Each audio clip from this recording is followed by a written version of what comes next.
Just a heads up, we're doing our briefing in like a few minutes, and so the American press will need to come in here and sit. So if you're the foreign press member, just to let you know, the American press will be taking these seats in a while. All the seats. All the seats will be taken, yeah. You're an American press, so you're fine. Just the briefing's starting soon. Yeah, our correspondence on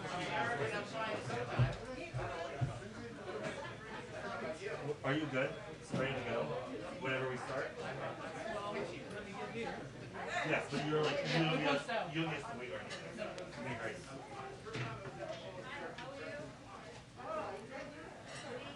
Hi, Jenny. By the way, I thought it was the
administration.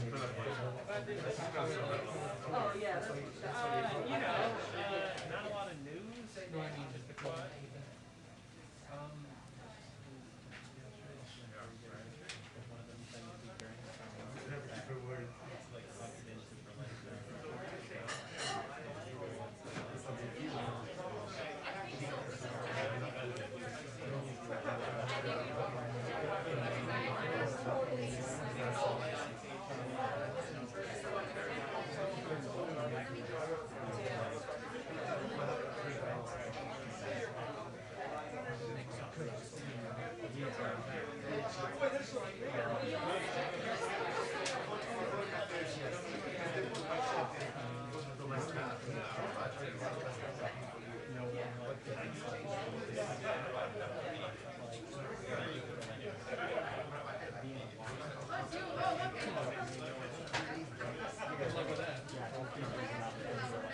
To the British the other day, you can create a bit of a transition on only one or two left.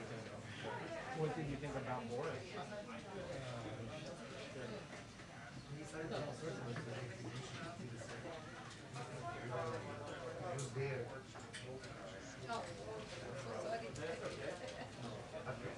How are you doing, Angela? You look a little... That's good. I'll do it. I'll be here for that day. One of our former interns, thank you. She did a college intern did it too. Where'd you go?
We have a 2-minute warning on the press briefing.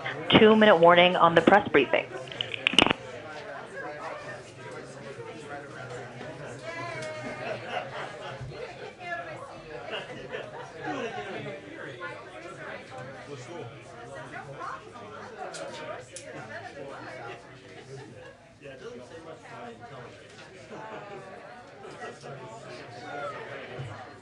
Got their own version of like the Hollywood song and stuff.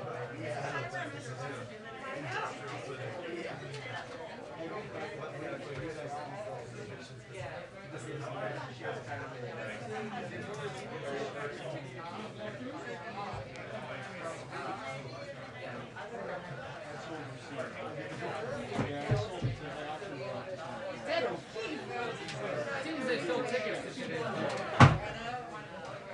Pete? Stuff this morning.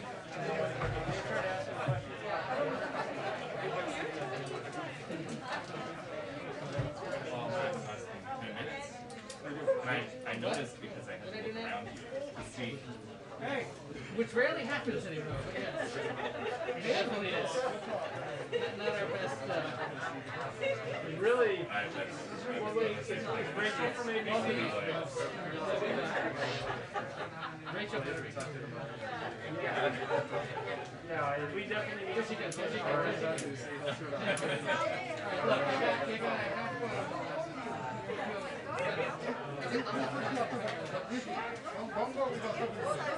Okay.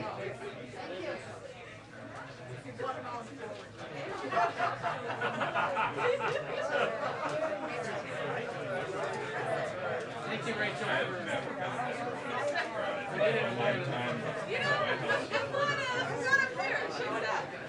You guys are lovely. Look at very certain that It's weird that you guys didn't bring out your bright green suits today. We colored a lot. I know. You gotta copy me on this memo. Strange. We usually normally have it anyway. So strange.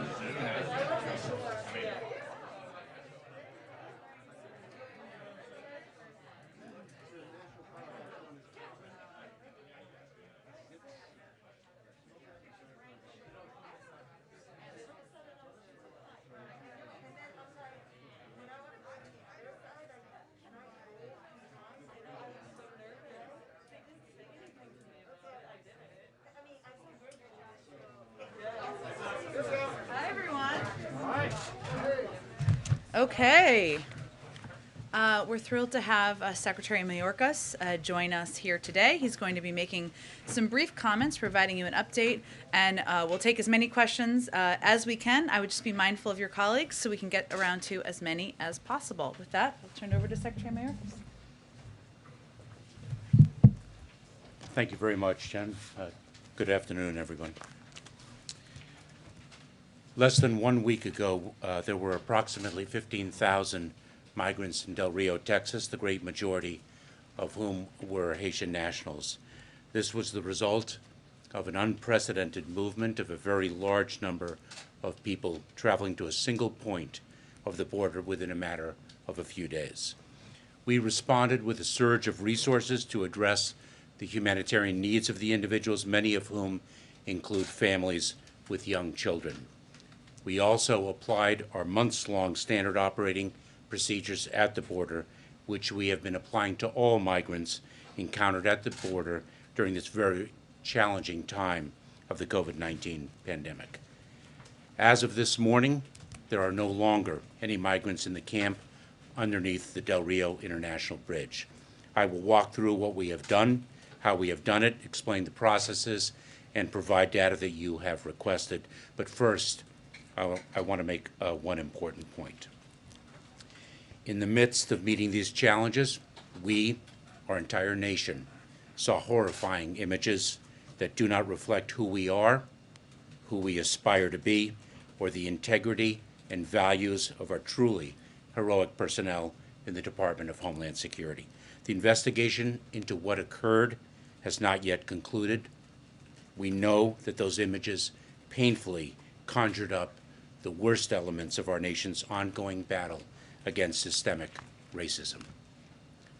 We have been swift and thorough in our response. First, we immediately contacted the Office of Inspector General and launched an investigation into the events that were captured in the disturbing images of horse patrol units. We ceased the use of horse patrol units in the area. The agents involved in these incidents have been assigned to administrative duties and are not interacting with migrants while the investigation is ongoing. I directed the personnel from the CBP Office of Professional Responsibility to be on site in Del Rio full-time to ensure adherence to the policies, training, and values of our department. The highest levels of the CBP Office of Professional Responsibility are leading the investigation, which will conclude quickly. The results of the investigation I will make public. The actions that are taken are as a result of what we have seen in those images. The investigation will be compelled, the results will be compelled by the facts that are adduced and nothing less. Let me be clear, the department does not tolerate any mistreatment of any migrant and will not tolerate any violation of its values, principles, and ethics. Now, I would like to turn to our operational response. DHS led the mobilization of a whole-of-government response to address the challenging situation in Del Rio. DHS immediately worked to address the acute humanitarian needs of the migrants themselves by partnering with federal and non-governmental agencies and entities. We rapidly deployed basic services like drinking water, food, clothing, and portable toilets. I am grateful to the Red Cross for providing more than 17,000 hygiene kits in the World Central Kitchen, for contributing more than 14,000 meals per day to supplement other food programs. We surged medical resources and capacity, including over 150 medical professionals, to provide health services to ensure the safety of the migrants, employees, and the surrounding community. We provided personal protective equipment, including face masks. We erected 4 climate-controlled tents to support housing for vulnerable populations. Let me go through our operational response. Simultaneously with the humanitarian response, we in the Department of Homeland Security implemented a series of operational measures to process migrants consistent with existing laws, policies, and procedures. In particular, CBP, Customs and Border Protection, surged 600 agents, officers, and DHS volunteer force personnel to the Del Rio sector to provide operational support. We also, DHS officers and agents conducted 24-hour patrols for general safety, as well as to identify anyone who might be in medical distress. ICE, the U.S. Coast Guard, the Department of Defense, and the Department of Justice provided transportation support to transfer migrants out of Del Rio to other Border Patrol sectors with capacity. Working with the Departments of State in Haiti, DHS increased the number of removal flights to Haiti commensurate with the country's capacity to receive. Importantly, USAID has established a $5.5 million program to provide on-the-ground assistance to repatriated Haitian migrants. Nearly 30,000 migrants have been encountered at Del Rio since September 9th, with the highest number at one time reaching approximately 15,000. Today, we have no migrants remaining in the camp under the international bridge. Migrants continue to be expelled under the CDC's Title 42 authority. Title 42 is a public health authority and not an immigration policy. And it is important to note that Title 42 is applicable and has been applicable to all irregular migration during this pandemic. It is not specific to Haitian nationals or the current situation. Some more data. To date, DHS has conducted 17 expulsion flights to Haiti with approximately 2,000 individuals. Those who are not expelled under Title 42 are placed in immigration removal proceedings. Let me take a step back and explain the process. There are two exceptions to the applicability of Title 42 of the Public Health Authority. Number one is if an individual has an acute vulnerability, such as an urgent medical care, and two, if in fact our operational capacity is such that we are not able to execute the Title 42 authority that rests with the Centers for Disease Control. I should also say that there is a Convention Against Torture exception if someone claims torture, which is a distinct legal standard. Individuals, as I mentioned, with acute vulnerability can be accepted from the Title 42 application. Approximately 12,400 individuals will have their cases heard by an immigration judge to make a determination on whether they will be removed or permitted to remain in the United States. That is a piece of data that has been requested of us.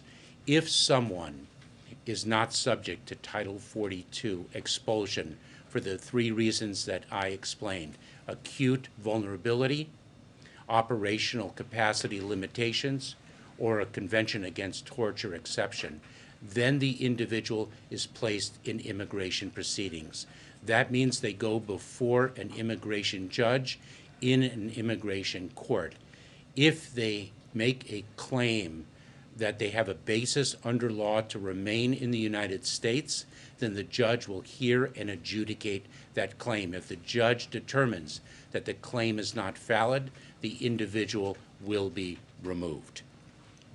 An estimated 8,000 migrants have decided to return to Mexico voluntarily, and just over 5,000 are being processed by DHS to determine whether they will be expelled or placed in immigration removal proceedings under Title 8. We have previously articulated publicly, we've previously expressed that in light of the fact that we had such a significant number of individuals in one particular section in Del Rio, Texas, that we were moving people to other Customs and Border Protection processing centers to ensure the safe and secure processing of those individuals, and we will assess the ability to exercise the Title 42 Public Health Authority in those processing centers, and if any of the exceptions apply, then we will place those individuals in immigration enforcement proceedings. But if we are able to expel them under Title 42, because that is indeed a public health imperative as determined by the Centers for Disease Control, we will do so. And with that, I'll take your questions. Steve. Thank you. Mr. Secretary, thank you very much for coming in to take our questions. The first question is, I was hoping you could explain more of your view that these agents on the border acted in a way that violated policies or procedures. Can you tell us what they did wrong to start? And my second question has to do with what this episode, how this episode informs your understanding or thinking about the current and ongoing asylum review, and whether, perhaps, if the administration were to take a more permissive stance toward asylum, membership in a particular social group, that this episode could be seen as one of many in the future. So I think, if I may, you're conflating two very different phenomena, two very different processes. First of all, the images, as I expressed earlier, the images horrified us in terms of what they suggest and what they conjure up in terms of not only our nation's history, but unfortunately the fact that that page of history has not been turned entirely. And that means that there is much work to do, and we are very focused on doing it. But I will not prejudge the facts. I do not in any way want to impair the integrity of the investigative process. We have investigators who are looking at it independently. They will draw their conclusions according to their standard operating procedures, and then the results of that investigation will be determined by the facts that are adduced. Now, with respect to the asylum process, that is an independent process, and I'm not sure I understood your question. If you're asking about the definition of a particular social group, and just for everyone's benefit, the asylum laws provide that the first step in an asylum process is a claim of credible fear.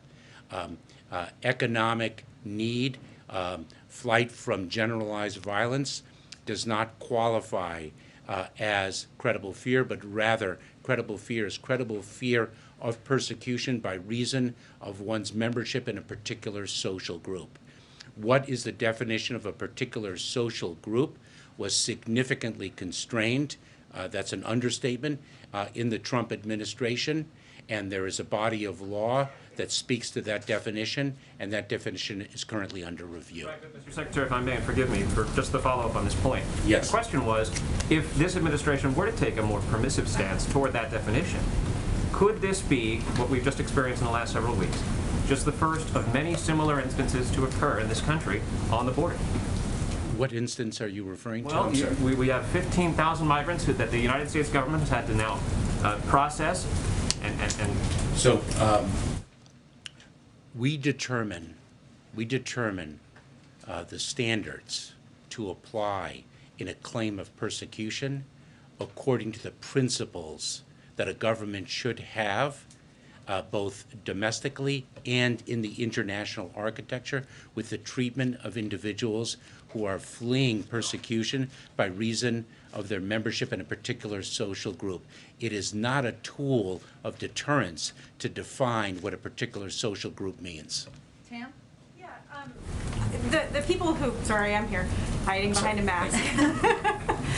The people who were under the bridge, you've talked about, some of them have gone to Mexico, some of them have been flown to Haiti. The others, are they spread out at CPB holding facilities, or have some been released into the community or released to family members awaiting hearing? So you ask What's a very their status? So let me be clear. So some have been returned to Haiti, indeed. Others have been moved to different processing facilities along the border in light of operational capacity, and then many of them will be returned to Haiti from there, and if any of the exceptions apply, they will not be returned to Haiti but placed in immigration enforcement proceedings. I should say released is a very general term, and I may need to drill down on that if I may. Individuals, some of them are detained, some of them are placed on alternatives to detention. We remain in touch with them. We monitor them to ensure their appearance in court at the designated time of appearance. Does that answer your question? It does. One other question. And I provided the data if I need to do so again. Yes. No, I got that. The broader question is that it seems like there are border crises that keep popping up sort of like whack-a-mole. Every month or so, there's another clump of people or another major issue or unaccompanied minors and is there a plan to maybe have, like FEMA-type teams that go to these crisis points? Or is the goal to somehow stop having these crises that keep breaking out? Well, look, you mentioned FEMA. So 2 points, if I may. Let me first address let me go in reverse. From an operational response perspective, we addressed the challenge of unaccompanied children in March, and I said then that we had a plan, we were executing our plan, and it would take time. And in fact, within 60 days or so, we went from an average time of an unaccompanied child in a Border Patrol station of 124 hours to less than 25 hours. And we did that through our operational capacity throughout the Department of Homeland Security, as directed by the President in an all-of-government effort. Here, last weekend, we had approximately 15,000 individuals in the Del Rio section. I committed to addressing that within 10 days, and today we have none, and that was because of the Department of Homeland Security's assets with the assistance of others across the government. That is something very different than the fact of the dynamism of irregular migration writ large, and the fact that this is a situation that has occurred from time to time ever since I can remember in my more than 20 years of government service.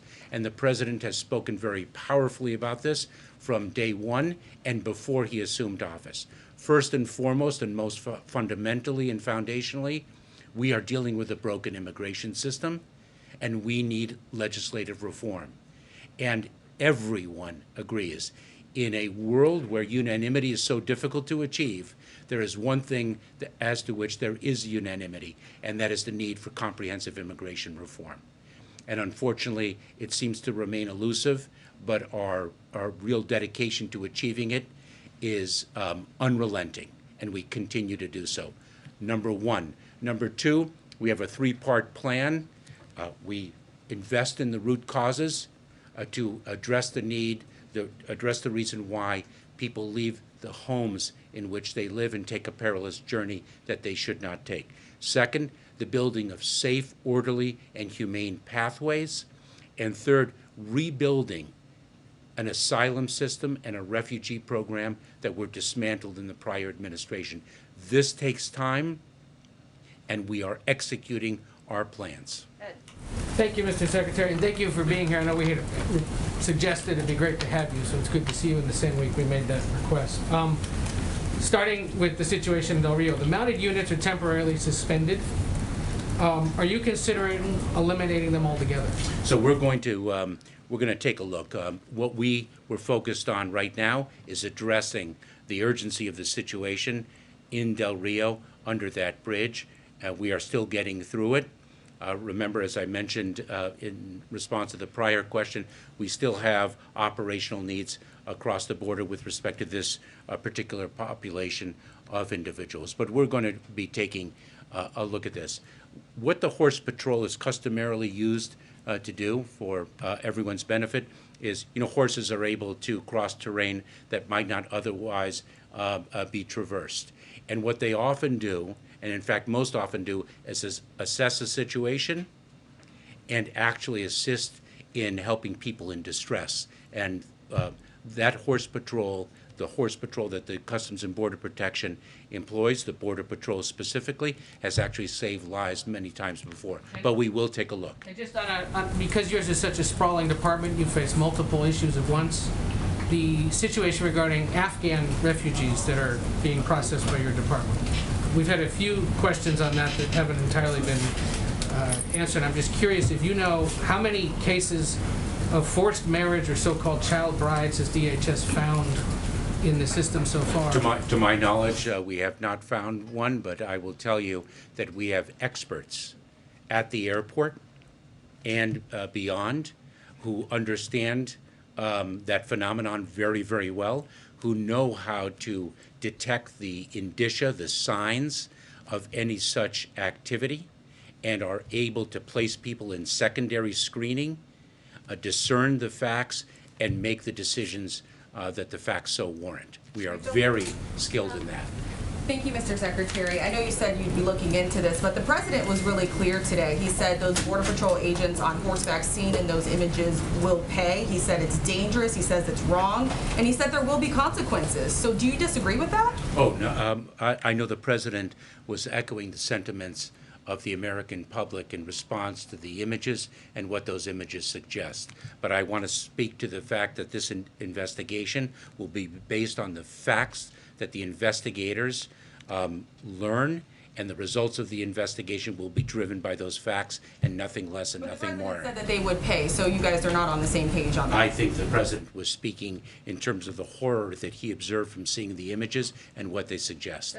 That investigation will have integrity, I can assure you of that. Thank you, Mr. Secretary. I understand you guys have been saying since January 20th you inherited a broken system. There's a lot of work to be done here, but you had thousands of people living in squalid conditions, limited opportunities to go through asylum processes here. Advocates have been warning about situations like this for months now. How much responsibility does the administration take for these situations continuing to kind of pop up in various places?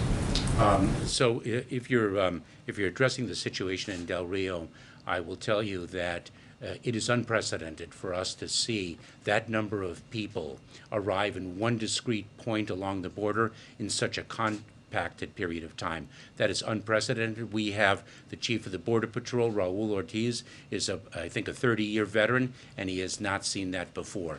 And what we do when we see something that is unprecedented is we respond, and in respond we did. Steve. Some Democrats have wanted you to be more lenient on the asylum claims because of the earthquake that Haiti went through. Have you considered that at all, sir? So let me speak to that. We studied the conditions in Haiti a number of months ago, as is our legal obligation to do so. And based on the country conditions that we observed and studied, what we did is we designated Haiti for temporary protected status for those Haitian nationals resident in the United States who were here prior to July 29th.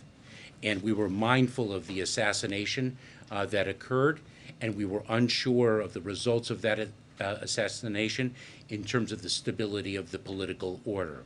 Once a new leader took office and things seemed to settle down, we determined that the July 29th date was equitable to address the humanitarian relief of Haitian nationals already resident in the United States. We have continued to study the conditions in Haiti, and we have in fact determined, despite the tragic and devastating earthquake, that Haiti is in fact capable of receiving individuals, and we are working with Haiti and with humanitarian relief agencies to ensure that their return is as safe and humanely accomplished as possible. I was at U.S. Citizenship and Immigration Services on January 10th, 2010, the date of the last earthquake in Haiti, and that was distinct from the earthquake that devastated people more recently. That had far greater geographic repercussions than this one now. This one, as devastating and tragic as it is, was more geographically limited, and we made a determination based on the legal standards and the facts that in fact individuals could be returned to the country as a whole. Peter. Thank you very much. Just to go back, please, to the images of these mounted Border Patrol officers. You said on Saturday, or rather on the 20th, to ensure control of the horse, long reins are used. The person who took these photos of the Border Patrol agents says, I've never seen them whip anyone. So why is the president out there today talking about people being strapped? So let me correct the statements in your question, if I may. It was on Friday. No, if I may. It was on Friday when I was, actually it was on Monday, I believe, when I was in Del Rio on the ground, and I made the statements without having seen the images. I saw the images on the flight back, and I made the statement that I did with respect to what those images suggested. The horses have long reins, and the image in the photograph that we all saw and that horrified the nation raised serious questions about about what occurred, and as I stated quite clearly, it conjured up images of what has occurred in the past. Let me finish. There's also a question of how one uses the horse and how one interacts with individuals with the horse. And so I'm going to let the investigation run its course. I'm not going to interfere with that investigation. The facts will be determined by the investigators, and then the results will be driven by the facts that are determined. And just to follow up, please, before the facts are in, is it helpful to your investigation for the President of the United States to use inflammatory language like people being strapped? Let me just be very clear and repeat what I've said. I am not concerned with respect to the integrity of the investigation. We know how to conduct an investigation with integrity. I served as 12 years as a federal prosecutor. There were a great deal of comments in many of the cases that I handled in the public sphere, and I know how to maintain the integrity of an investigation, and this investigation will have integrity. Just a few more here. Mr. Secretary, thank you. Are Title 42 expulsions sending Haitians back to danger in Haiti immoral? Yes or no? No, they are not. They are driven by a public health imperative. I understand the public health imperative, but are they immoral? But let me explain, because let me be quite clear. We do not conduct ourselves in an immoral way. We do not conduct ourselves in an unethical way. In fact, we are restoring people by reason of the immorality of the past administration. We are reuniting families that were separated. Let me explain something, the reality of the situation, because we're dealing with a great number of individuals who are encountered at the border in a congregant setting and placed in customs and border protection, border patrol stations. And that can cause the significant spread of a pandemic. And it is in light of the operational realities that the Centers for Disease Control made a determination in its public health expertise that Title 42 authority must be exercised. It is a statutory authority. And they made the determination that the public health of the migrants themselves, our personnel, local communities, and the American public require it. And that is why we are exercising that authority to serve the public health. Over 600,000 Americans have died. More than 40 U.S. Customs and Border Protection personnel have died. Many migrants have gotten sick. We are doing this out of a public health need. It is not an immigration policy. It is not an immigration policy that we would embrace. Okay, Rachel, last one. Go ahead, Rachel. Secretary, thank you. We've opened, so we'll hear, let's have Rachel have a question. Congregation under the bridge, congregating there, you're just mentioning COVID. What is the situation there? I know that the crowd has been dispersed. Do we know who has tested positive, if people got sick, any kind of symptoms among this group of 15,000 you said? Yes, so we did not test that population of individuals. We do not know, I do not know, I should say, if I may be perfectly accurate, I do not know whether anyone was sick with COVID. We certainly had some individuals get sick, not specifically with COVID to my knowledge, and we addressed their illnesses. In fact, we set up medical tents that had a certain standard of ability to address medical needs. It's hot in Del Rio, Texas. We had cases of dehydration. We had other situations, and that is precisely why we surged approximately 150 medical professionals to address the medical needs of that population. That is why we set up medical facilities with the appropriate equipment to address their medical needs. And I must say, what I saw of the Border Patrol and other personnel was quite frankly heroic. This is not their customary obligations, and yet they took great pride in addressing the needs of the people. With all due respect, sir, your statement that this is not who we are belies the actual treatment of Haitian immigrants, not just in this administration, but in administrations of both parties going back decades.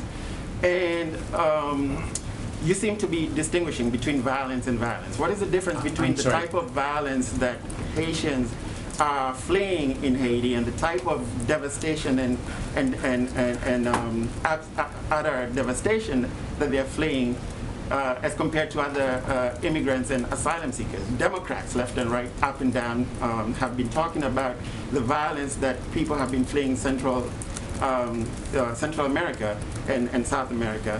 And the president, even during his campaign, talked about the fact that this created a need to create a pathway and an asylum system. This doesn't seem to be the case when it comes to Haitian immigrants. And in fact, the images are a true graphic representation of the way Haitian immigrants and immigrants of African descent have been treated, not just by this administration, but if I may, I would respectfully disagree with you, and let me say. U.S. immigration for the last 20 years, so I have some experience with it. Oh, no, I wasn't commenting on your personal experience, sir, and I am an immigrant as well. I wasn't commenting on your personal experience. I was respectfully disagreeing with an assertion that you made, if I may. Because, if I may, an asylum claim is determined based on the facts that are presented in the individual case.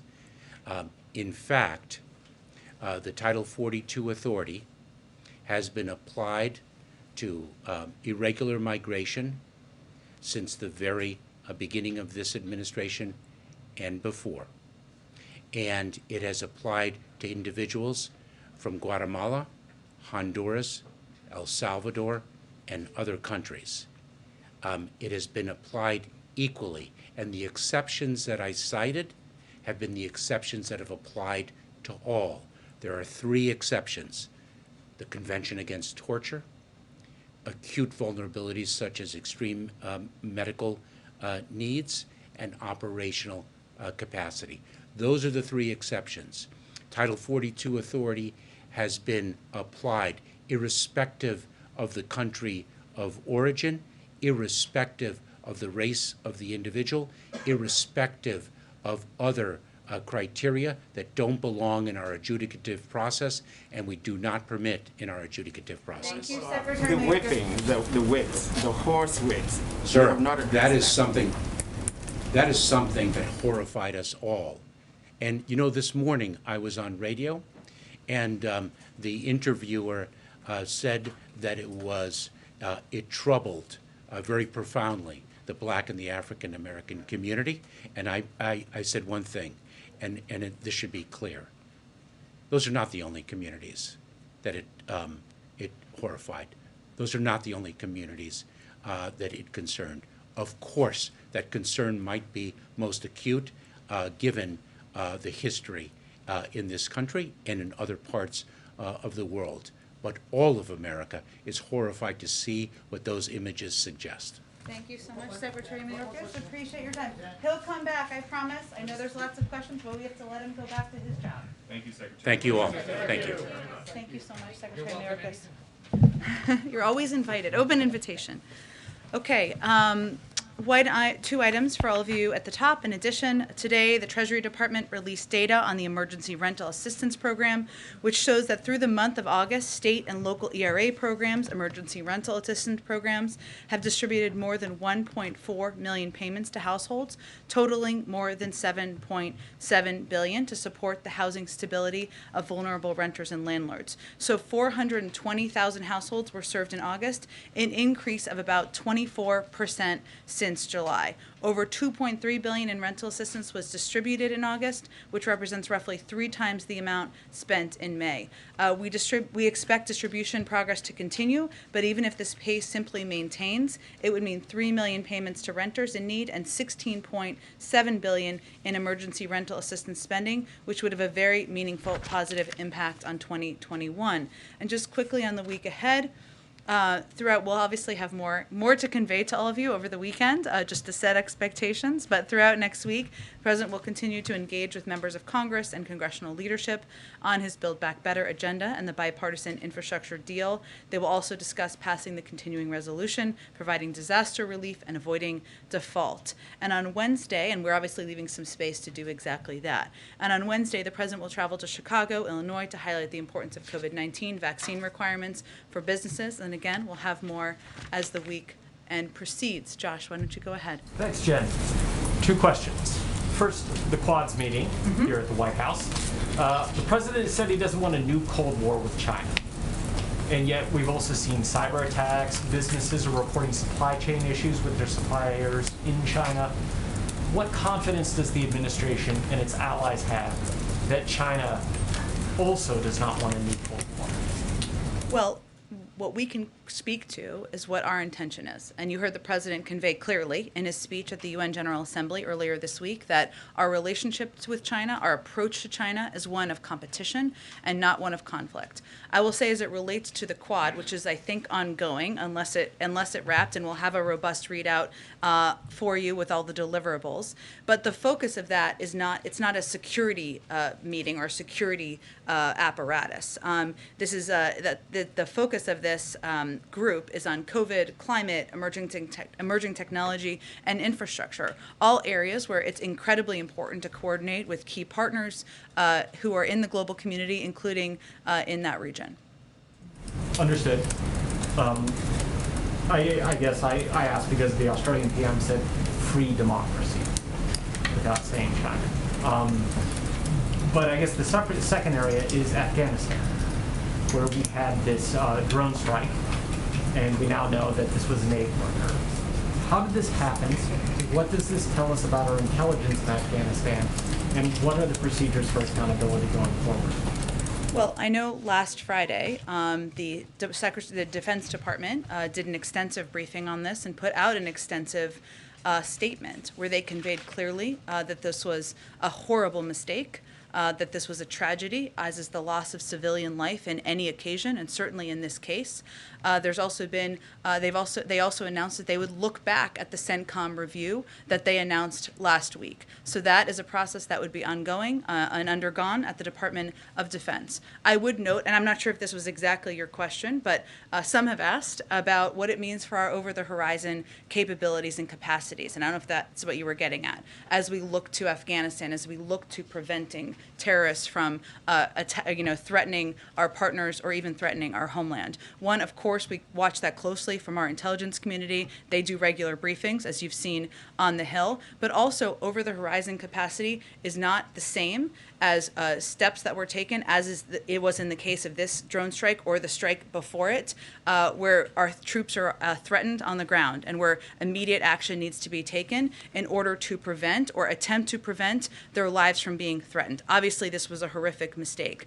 Over the horizon capacity, you have more time to consider, to look at targets, to consider intelligence, and that's the difference in how we would approach it moving forward. But there would be a look at the CENTCOM review, and that's something that would come out of the Department of Defense. I just want to jump around because I promised I would. Okay, let's go to Al Jazeera first. Yes, thank you. Hey, I've been trying to ask this question for months. I appreciate you taking it. It's a freedom of the press question.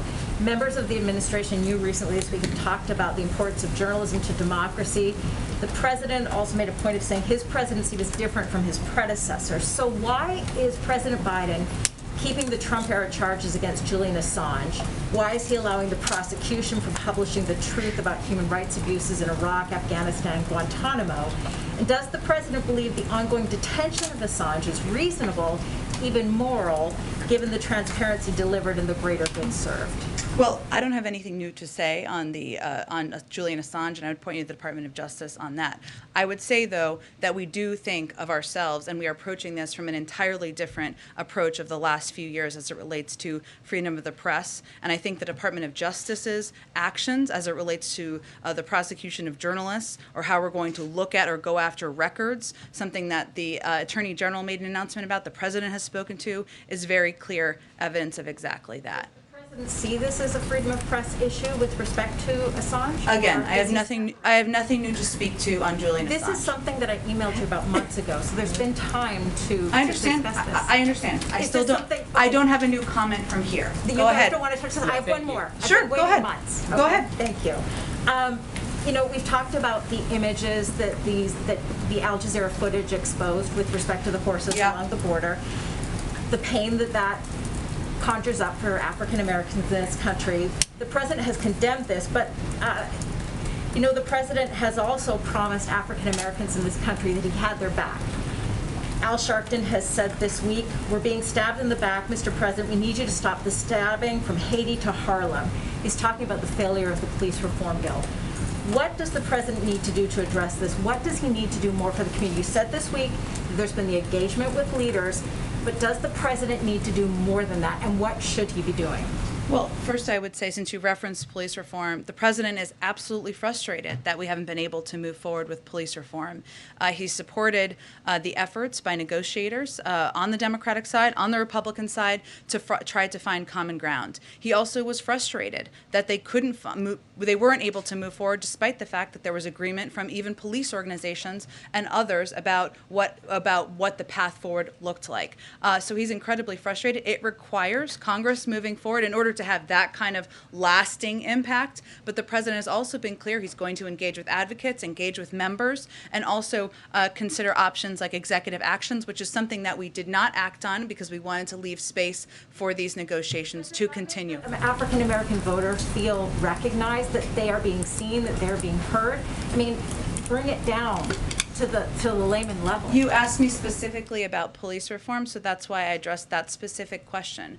I would say that the president has been an advocate for civil rights changes, for reforms that are needed, for equity across our system for many, many decades, and that is a central tenet of his presidency. And that is evidence in a range of executive orders that he signed early on in his presidency, his advocacy for voting rights, for police reform, and certainly the comments and remarks you heard him give this morning. Go ahead. Thanks. The former president last night, in response to the subpoenas that were announced by the January 6th committee, said that he was going to assert executive privilege. He's not in the executive branch anymore, so I don't think he can do that. Has he reached out, or has his people reached out to the Biden administration to say, hey, we don't want communications between former President Trump and Mark Meadows, for example, to be released? And how would this White House deal with that kind of request? Well, I'm not aware of any outreach. We don't get regular outreach from the former president or his team. I think it's safe to assume.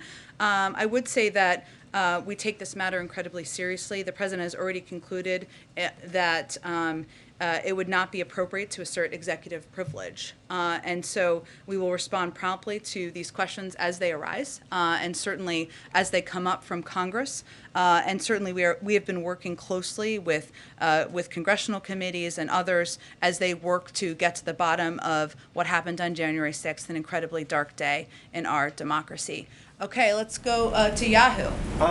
Jen, throughout much of the spring and early summer, our vaccination goal was 70% for adults. What is it now?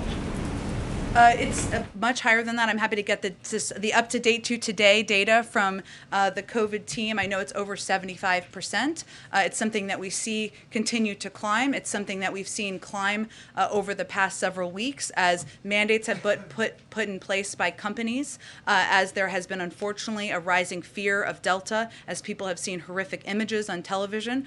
So we have seen encouraging climbs in vaccinations and vaccination rates in communities across the country.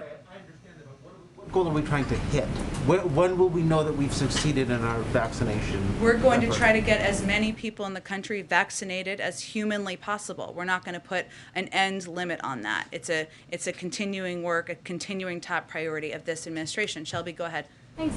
So we know that the Vice President has been tasked with addressing the root causes of migration.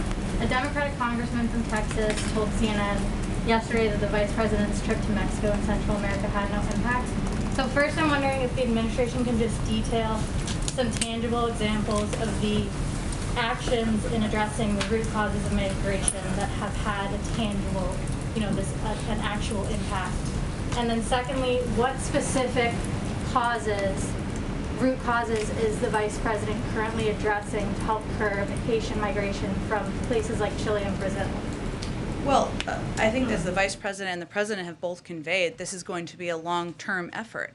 And what the focus is on is addressing root causes like corruption, like economic circumstances that are impacting people and prompting them to want to come to the United States. So that requires working with governments, both to put in place new migration proceedings and processes or limitations sometimes at borders. We've seen some impacts of those over the course of the last several months.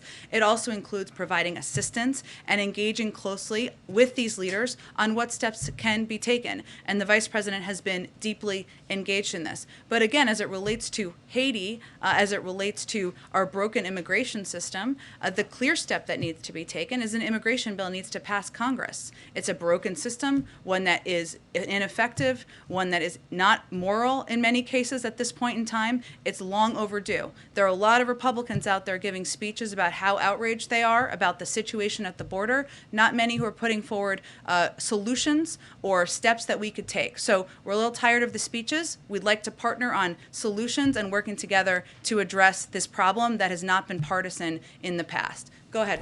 Thank you, Jen. Two quick questions. The President met just 2 days ago with a group of lawmakers, 5 hours of meetings. Does he have a better sense after all of those meetings, 5 hours of meetings, as to whether or not a vote will take place this Monday on the bipartisan Senate bill in the House of Representatives?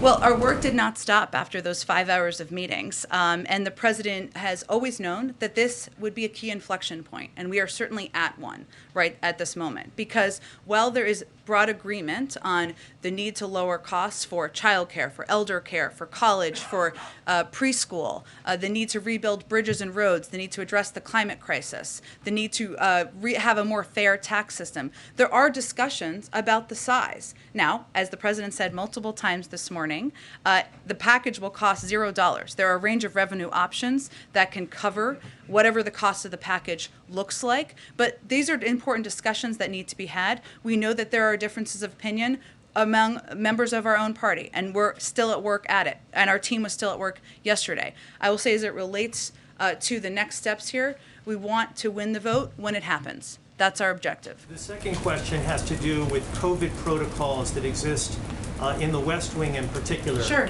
The President meets regularly with his counterparts, like today, from around the world. He meets with lawmakers. He meets with activists, with private citizens from time to time. When new ambassadors present their credentials, they do so right now by Zoom. Is there a particular reason why the President doesn't meet with those new ambassadors face-to-face like has been done in the past by other presidents?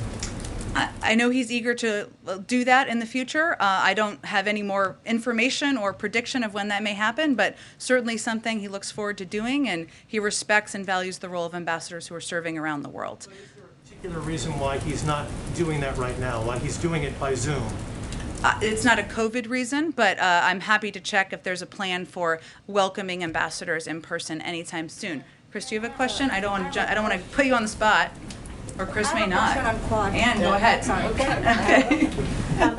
It's a Friday. I want to clarify something you said a moment ago, and then I have another question.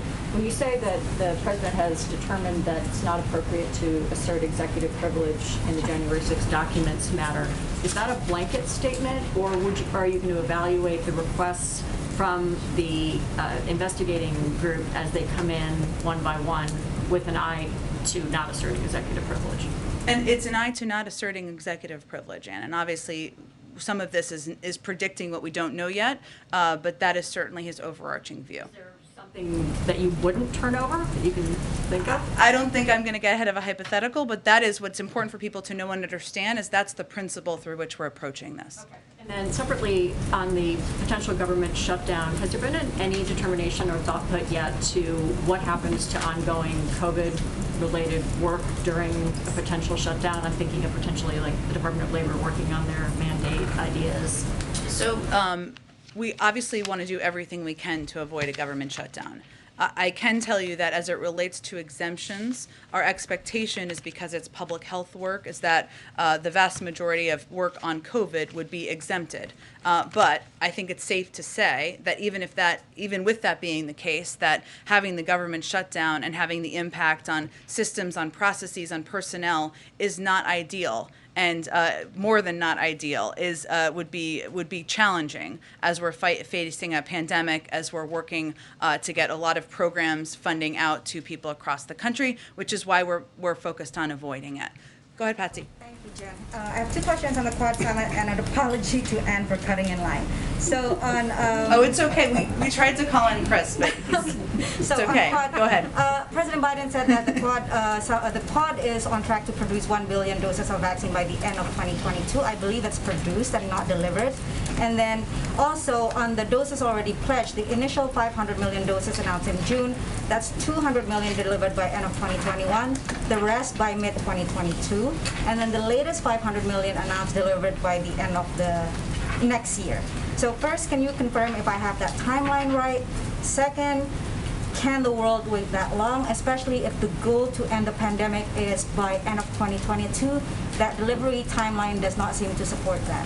Well, let me confirm the specifics here. So the timeline for delivery of these 500 million doses. First 200 million doses will be delivered by June of 2022. I think, as you said, second 300 million doses will be delivered by quarter 3 of 2022. In total, we'll donate 1 billion doses of Pfizer. That's part of that total. Obviously, we've already donated 160 million doses already to date. What I will say, Patsy, is that right now we are still the world's largest contributor of vaccine doses by more than every other country in the world combined. We have committed to give more, for every 1 dose here, we've committed to give 3 doses overseas. That is more than anyone else. No one else in the world can say that. So, and we're also helping produce, add to manufacturing capacity. The Quad partnership, who was here, of course, meeting as we speak, is on track to produce at least 1 billion vaccine doses by the end of 2022. We're also working to boost vaccine manufacturing in South Africa. But we need help from the rest of the developed world, and the rest of the developed world needs to also step up. We're going to continue to increase our role in contributing vaccines, contributing know-how, making sure that we are playing a constructive role in bringing an end to the pandemic. But we need the rest of the world to step up, and that's what our focus is on. Karen, go ahead. Question on Quad. Did the president discuss over-the-horizon capacity with Prime Minister Modi in particular, whether it involves Pakistan or India? It's I know we were going to put out a joint statement. I'm not sure if it's out at this point in time. The Quad meeting was also ongoing when I came out here, but we'll have a lot that we will put out to all of you. Go ahead, Karen. Thanks, Jen. 2 questions. The DHS secretary several times said he didn't want to impair the integrity of the investigation into the Border Patrol agents. He said, "I will not prejudge the facts." Did the president prejudge the facts when he said, "I promise you those people will pay"? I think what you heard from the president is a very human and visceral response to those images, which I think reflects how a lot of people in the country felt when they saw them. There is an investigation the Department of Homeland Security is overseeing. That will determine what the personnel decisions may be, any other policy decisions, and that needs to see itself through. But I think the president wanted to make clear to people who watched those photos, who had understandably emotional responses, that that's not acceptable to him. Even while the investigation is happening and moving forward, that will determine what the consequences will look like. On the reconciliation package, Senator Manchin told reporters on Wednesday night that the president, quote, basically just said, find a number you're comfortable with based on the needs you still have and how we deliver it to the American people. The president today said, forget the number, and that lawmakers shouldn't be focusing on that top line number. So what changed from Wednesday's meeting when he said, give me a number, to today to forget the number? I know this sounds hard to believe, but they're not actually contradictory. What the president was trying to convey today repeatedly is that there's a lot of focus on the top line number, but ultimately there are a range of proposals on how to pay for it by making the tax system more fair. So actually the cost is 0.